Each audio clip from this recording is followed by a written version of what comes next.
And I had like surprises from neighbors that I did not expect at all. And developed friendships that have, new friendships that I wouldn't have had. And connection with family that was different. And I remember sitting on my back porch going, okay, this is 50.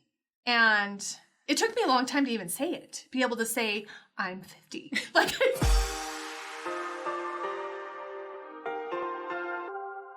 Hello and welcome to The Middle. I'm Ganel-Lyn, your host.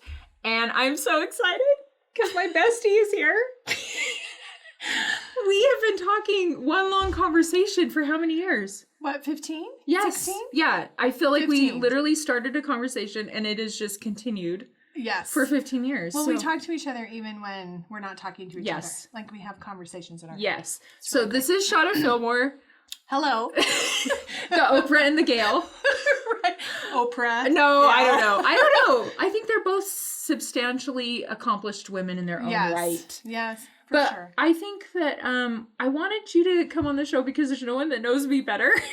I can tell all the things. Yeah. I always say if something happens to me, the news should not call her because she will be able to. I will write a tell-all. Yes. Yeah. No, I wouldn't. I actually trust you with everything. Good. It's fine. I trust you with everything. And I feel like we have done so many different, the layers to our friendship that I'm like, if anyone has to come on the middle, there's no one else that's lived the middle of all my stuff other than my husband, than you. Yeah. And same. God. I would say the same. God, Rob, and you. Yeah. I was having this whole conversation in my head on the car drive up. Oh, you were? Like, who else knows Corey, Ganel, and God? Yeah. Pretty much. That's it. Yeah. Yeah. So we've been praying and thinking about the fact that maybe not all of our viewers are in the season of life that we're in. But I love how you said season of life. But really, let's just be honest. The middle came from the fact that we're all in the middle of stuff, but also the fact that the host of the middle is middle-aged.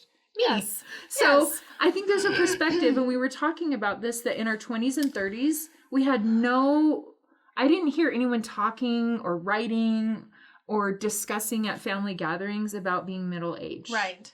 And maybe because we weren't middle-aged. Maybe. Because we weren't in the conversations? I don't know. I always sat at the big people table. I know. Did you? Yes. Okay. Yeah. So I would listen for cues of like what's coming ahead in my life.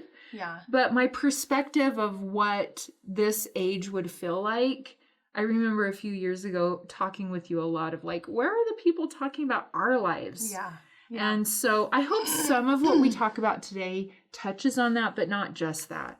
So let's start with our friendship first. What do you think is the success of our friendship? Well, I've been pondering this since you texted. Okay. Really, I think it's commitment and loyalty. And I think that there has not been any other friendship in my life that has been as loyal to me as you have. Or committed to being in the middle of everything. The process, the hard conversations, the fun, the dance parties at 2 a.m. with our girls, right? And so I think that if I were to just sum it up into, because I can pontificate for hours at a time, as you know. We have long conversations when we call them vacations because they feel like we leave this world and go to another land of friendship. Yeah, and say all the things. But I think that during all those transitions of little kids to raising teenagers to sending on missions, going to college, that friendships often shift based on where your kids are at or what's going on in your own life professionally. And we've gone from owning 2 businesses together and sending kids on missions, kids who were babies, and now my youngest is 13. So I have there's so many transitions that happen during that time that I think we tend to just pair ourselves with similar, right? And then move on to the next phase as, this person has this person, But I think we've weathered that because underneath it all, I just honestly, when you showed up at my door that day, after you saw our billboard, here's Ganel-Lyn, long blonde hair, beautiful from Provo. I'm from Salt Lake, and oh, great, Provo girl. Provo girl showed up. knocked on the door. Hi, I'm Ganel-Lyn Condi. And I'm like, hello. I saw your billboard. I want to talk to you about the magazine. Yeah. So backstory on this, the way we became friends, and I think the other reason I wanted Shawna to come on is that there has been such a gift in this friendship in that we are both strong personalities. Very, yeah.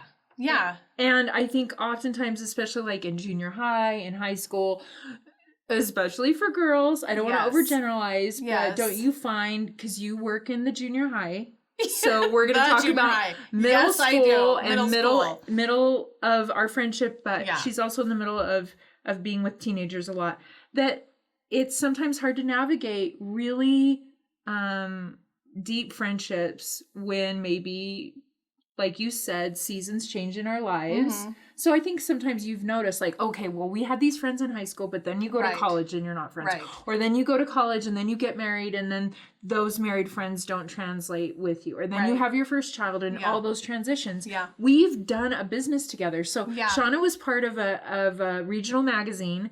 And I had seen a billboard and I had seen a few things, and I reached out to the owner of the magazine and asked about it. And that conversation led to her saying, come to our little board meeting, which was at Shawna's house in her kitchen. Yes. And that began the minute I met Shawna. I was like, we know each other? Yeah. And we need to be friends. Have you, you know, like, I think we've all had that experience where you meet someone and you're like, I need to know you more. Mm-hmm. But I had no idea back then that we would go through, both of our families going through unemployment. Yeah. Right? And some illness stuff for me. And moves at the same time. And moves. And deaths. Career changes. Yeah. And navigating. I remember calling Shawna. Like, I even feel bad sometimes when I call her really upset, because now the first few years of our marriage, not our marriage, our friendship. That was a Freudian slip. Just kidding. No.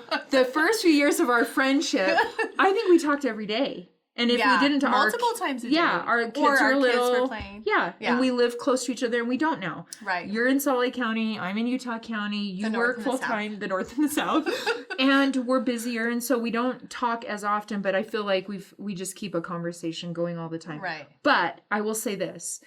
Shawna is one of the first phone calls when the really good things happen and the really bad things happen. Yeah. And she's gotten the calls when Meg died where I'm hyperventilating and I literally can't breathe. Or during the time where I had a rough teenage parenting experience. Yes. Where I would spend many hours in the closet crying. And you get my rough teenage calls now. But then to overlay that with the idea that I hope no matter who's watching this, that strong women can have very powerful, supportive relationships. Right. Sometimes women get a bad rap in that. Don't you think? Yeah. Like that we don't have room for that. Or we don't know how to navigate, very ambitious goals or careers and family and friendship. Right. We are the poster children for... Well, and I think at least we've talked about this, to navigate a career shift. Yes. Because we had both felt, well, I don't want to speak for you, but go ahead. You felt you had this mission and vision and passion. And we had already stopped the magazine. Right. And started a consulting business together. Yeah. And so your impressions of that and how that led you down this path, for a while I felt very much a part of that and had impressions and prayers answered and dreams of what that would look like. And as you shifted this way, and then I'm like, wait a minute, what's happening? Why did I have those impressions and feelings?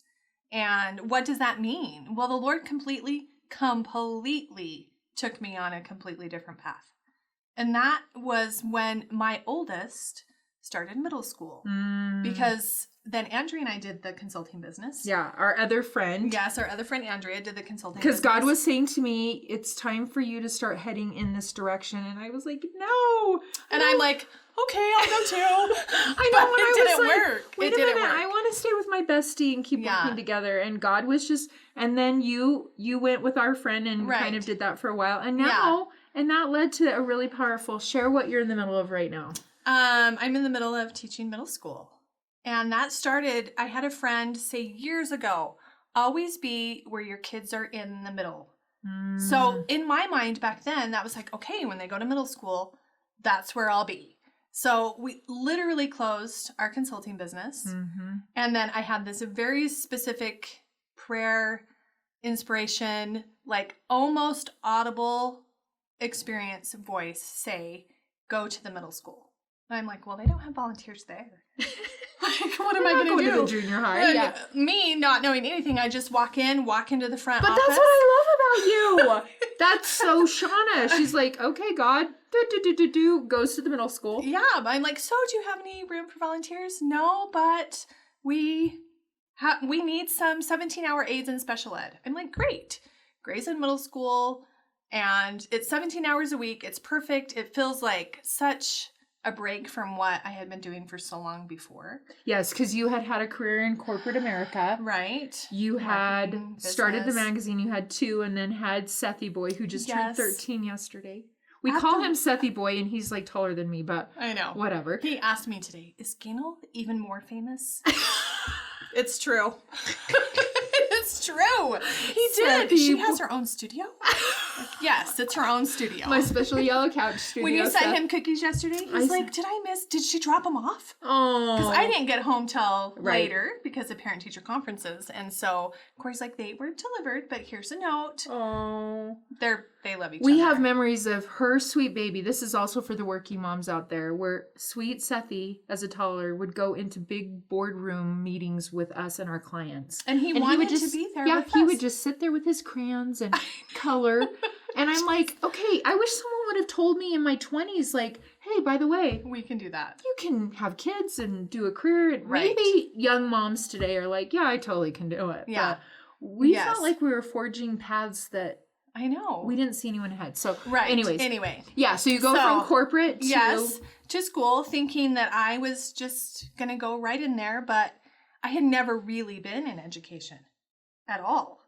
But other than volunteering at my kids' school, started working in the counseling center, and seriously, the greatest people are there at that school. And the hardest job. Well, it The most feels hard. important. I don't want to say it's the hardest job.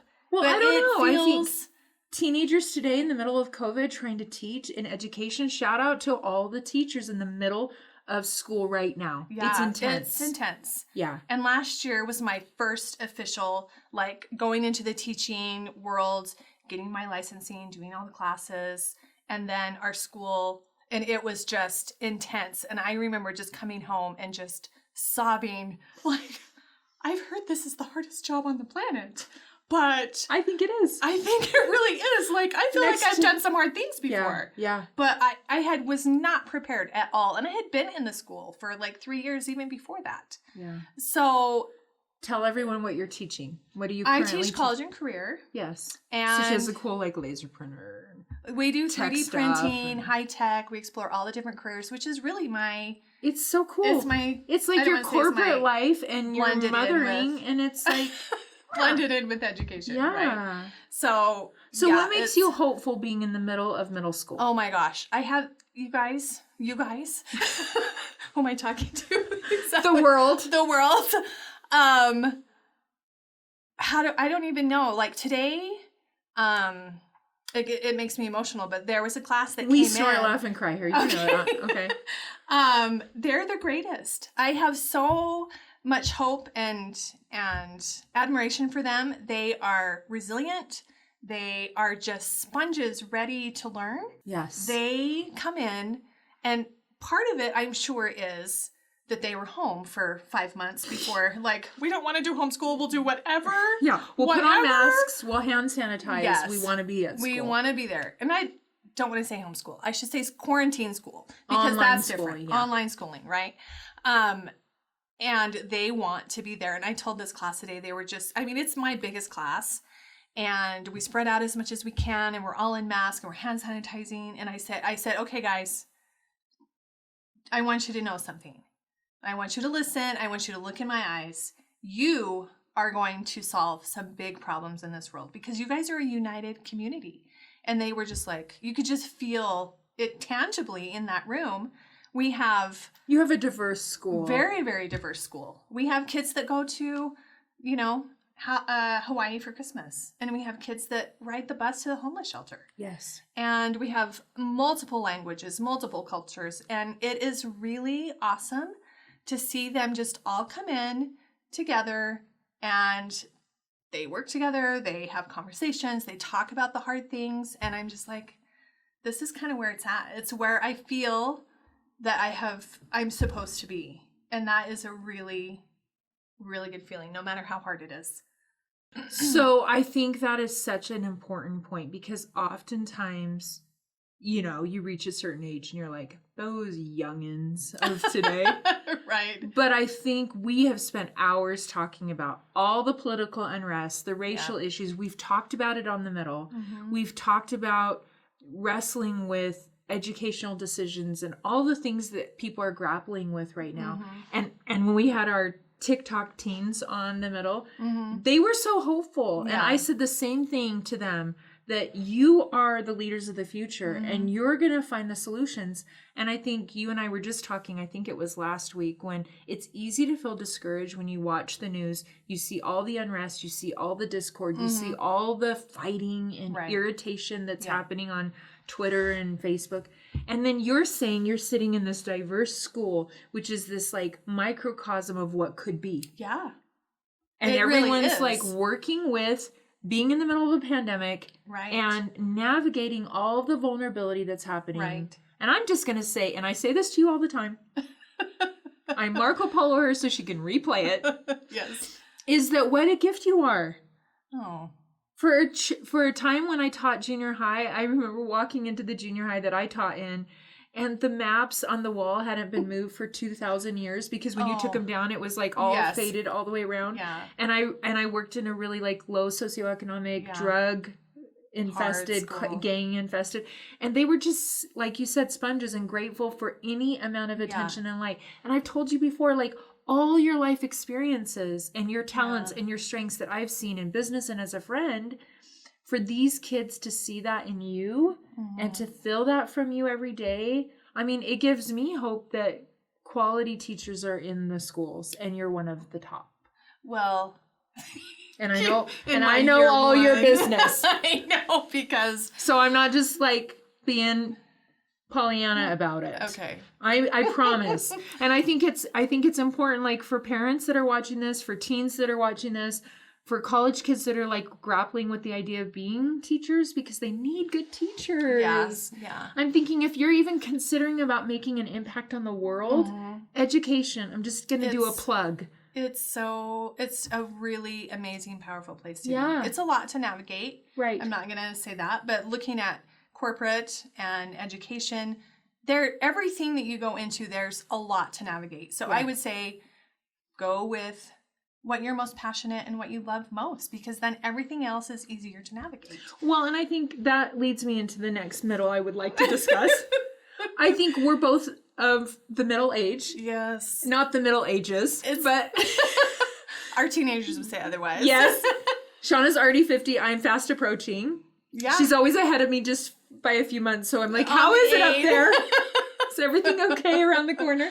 But I think one of the things that I wish I had known in my 20s is that there's seasons that you don't have to have one dream. And I think what you were just sharing about your career is that God really, for me, has taken all of who I am and kind of stirred it into a big pot. And said, this is the path. Yeah, and you can use it here. Exactly. Yeah. And also, I wish we had known, because we did some pretty big projects. We were pretty hungry in our 30s. Yeah. Think about Wasatch Woman of the Year. I know. We did big galas and magazines, and we hung out with the governor. It was... We're like, what are we doing here? The whole time. We're like, aren't we just stay-at-home moms? Because this was pre-social media. Yeah. We were trying to create Not to date us or anything, but remember? It's true. It's true. People are like, you did a magazine, and I'm like, you don't understand. There were no Facebook groups. There were no Instagram accounts that help, like, moms dealing with infertility. Come follow this account. Or moms that are, right? And so we were really trying to create connection and awareness about the variety of women along where we live, the Wasatch Front, and not pigeonholing women into this, like, certain category that this is how life looks if you're this, and this is what you are if you do this. Right. So tell me what you feel about middle age now that we're here. that you wish you had known? Because don't you feel like inside I'm like, really? Am I almost 50? Well, a large part of the motivation of why I'm teaching is based on the fact that I needed to do what I felt was the next thing in my life. And it took me a while. I thought I was going to graduate school. That didn't work. That was really, really hard. But you would be in the middle of graduate school and all of this, isn't it? Yeah, I would be finishing. This would be my 3rd year, I think. And for whatever reason, because it just felt like the right thing. But every single avenue and door I went down to try to do that, it just did not work. But I remember so clearly thinking when Seth was born, okay, I'm 37. Seth is born. I will be 50 when he's 13. And at that time I thought, okay, we'll have maybe the magazine. And then that shifted, right? Right. And all so the doors that closed. All the doors that closed. And I thought, I don't know. I really, really felt like there would be that next thing, but I had no idea what it was. So I just kept walking down these very odd, out of character paths for me, walking into a school, starting a study skills class. Like I didn't really know anything about being in education. And then I find myself here feeling really like, like I've come home to myself. And really, the hard part leading up to 50 was the leading up to 50. Now that I'm there, in your head. Yes. Oh, I had all these grand plans. We were going to be in Italy. We were going to be a family reunion. Like, I was just going to blaze through 50 just so I didn't have to deal with being 50, and right? we got facials and went to lunch. Not that I'm not fun, but I'm not that fun. I'm not that fun. Wow. Italy, lunch with Ganel and facials. Yeah. And I had, like, surprises from neighbors that I did not expect at all, and developed friendships that have, new friendships that I wouldn't have had, and connection with family that was different. And I remember sitting on my back porch going, okay, this is 50. And it took me a long time to even say it, be able to say I'm 50. Like, say it out loud. See what a service we're doing? Start practicing now. Just start practicing saying it. Well, I think what you shared is so key for no matter the age of our viewers. Right. That so often we think that this impression means God is leading us here. And then we get there and the door shuts. And we're like, wait, God, I thought you said walk down this road and or have me major in this and this is the career, or get married to this person, now we're divorced. Right. Or all the things. Transitions navigating and that. We've lived quite a few middles together. And I think you can't underestimate the power of friendship to help you navigate middles. Oh my gosh. Right? Like, where would we be? Oh, I don't know how many times we say that to each other. Like, I know. I'm always like, God, please don't test me and take Shawna away. Because just having that one friend that I know, you know all my good, not all my bad. You cheer me on. You want the best for me. We've taken different turns, but I love what you shared, that at 50 you feel like you've come home to yourself. And that there's this sense of nothing's been lost. Right. Whatever. If anything, more is, I just feel this richness that started that I didn't recognize before, because I was so worried about doing so many things because I felt like I was losing time. Yeah, we were hustling a lot to like, okay, get it all in. We have all this. There's a clock ticking, and if we don't hurry and we don't create this business and this business, and so that's what I say to, like, when I get to speak to college groups, I'm like, there's time. There's not a race. Okay. Yeah. Not to be all the wise two old middle-aged women on the yellow couch. Hey. But I'm just saying, there's a lot of cool still coming, and I wish I had breathed a little bit deeper through the process and the starts and stops. Well, we would have so many conversations if older people would tell us that. And we're like, what does that look like? We would give roll me our a eyes. list. Like, what does it mean? I know. And now we know a little bit more what that means. And when our kids were little and people would come up to us, I'm like, oh dear, it's going to go so fast, and we're sleep deprived. And we're like, it's not going fast enough. What are you talking about? It's going, and it has. Now, here we are. Like, it's crazy. You're 3. Your oldest is a senior. Your youngest just turned 13. We have daughters close to the same age. Yeah. And time goes really, really fast. I think that's what I I feel younger than I thought I would feel at 50. Same. And I also feel more comfortable, hopefully, in my own skin than I did. Yes. It doesn't mean I still wake up like I'm not enough. I'm a loser. I haven't accomplished anything. And that's usually when I call my bestie. Right. Like, and say, okay. remind me again. Let's talk about how many interviews you did this week. I know. Your dream. You're living your dream. I know. Sitting here on the yellow couch talking to amazing people like you. Whatever. Can you talk to me about your manna and your feelings about God? Because that is something we share in common. And it has become a touchstone for me to know that you are a faith friend, not just a dance party friend or a work friend or a mom friend. Right. But someone that I can wrestle with faith questions about. Yeah. Like when I get triggered or I'm not sure about my faith, I know I can call you because you're doing the work to know God. But I love to ask my guests about what their manna is. And I love the idea of manna. And we've talked about this over the years, that you have to choose into your faith every day. It's not a one and done, right? Yeah. So what have you come to know about God, and what is your manna? Well, that's a big, Whatever you want to say about the matter. No, manna, I would say, is my friends, my faith friends, my friends that can process all the things that are going on and bring me back to center, bring me back to the things I know about myself and the things that I felt. I think it's remembering that is key for me.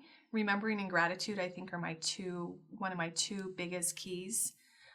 This past Sunday, one of my dear young women, she was giving a homecoming talk from her mission, who I just love, and she talked about the storm and Christ calming the storm, where he's in the boat and the disciples are like, you're sleeping through this? Like, we're gonna die. We're gonna drown. And he's like, I've got it.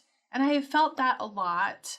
If I, in the panic or in the wrestle or in the just so much is going on, if I can remember and express gratitude, then I know for sure, even if I don't feel him there, I know for sure that he is there, that he's in charge, that he's guiding and directing everything, and he's allowing agency to happen and for all of our humanity to figure it out and learn and grow. And if he can do that, I see that so much in how God directs your life and other people around me. So knowing that, I'm like, of course he is also directing my life. And one thing I've learned really recently is that I feel like God is really kind and generous and compassionate.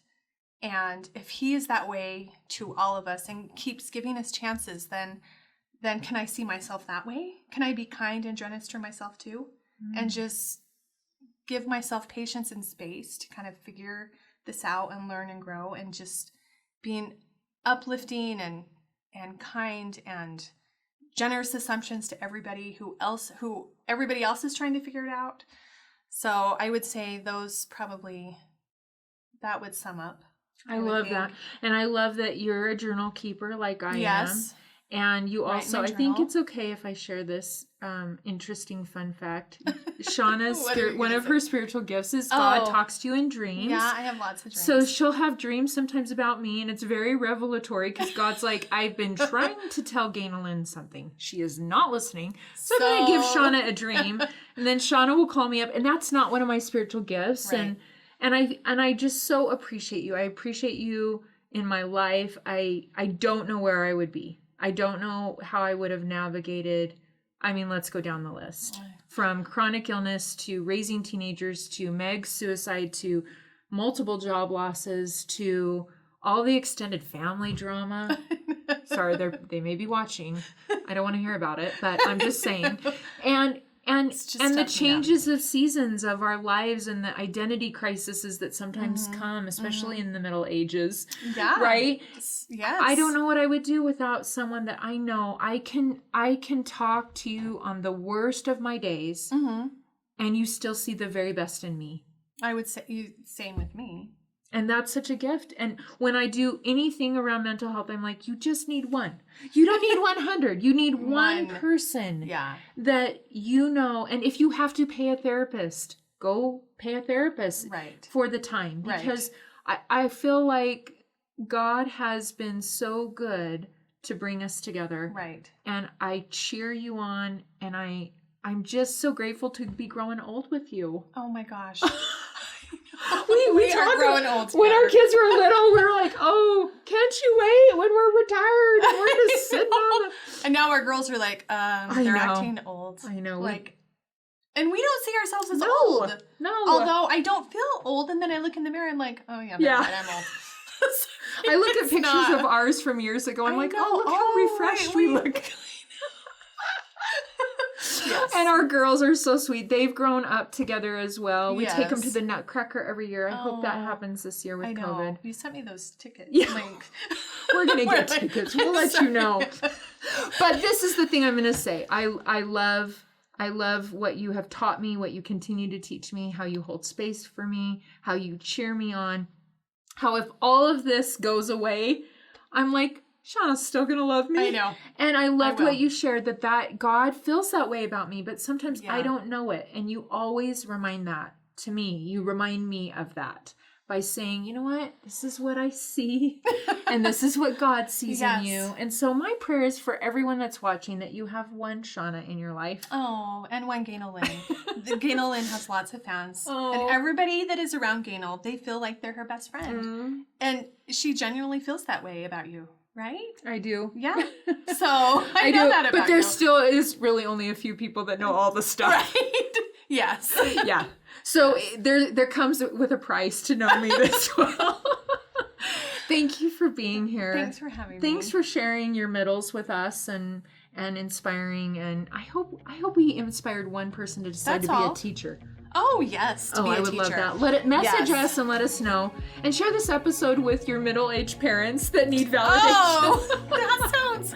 I know, sorry. Okay, Maybe it's we fine. made it not so scary for the millennials that Yeah. are going into that stage. Yeah. It's fun here It's in fine. the middle. It's the great. middle's great. Yes. It's Yes. good. I love you. I love you. Thanks for joining us here on The Middle. We'll see you again soon.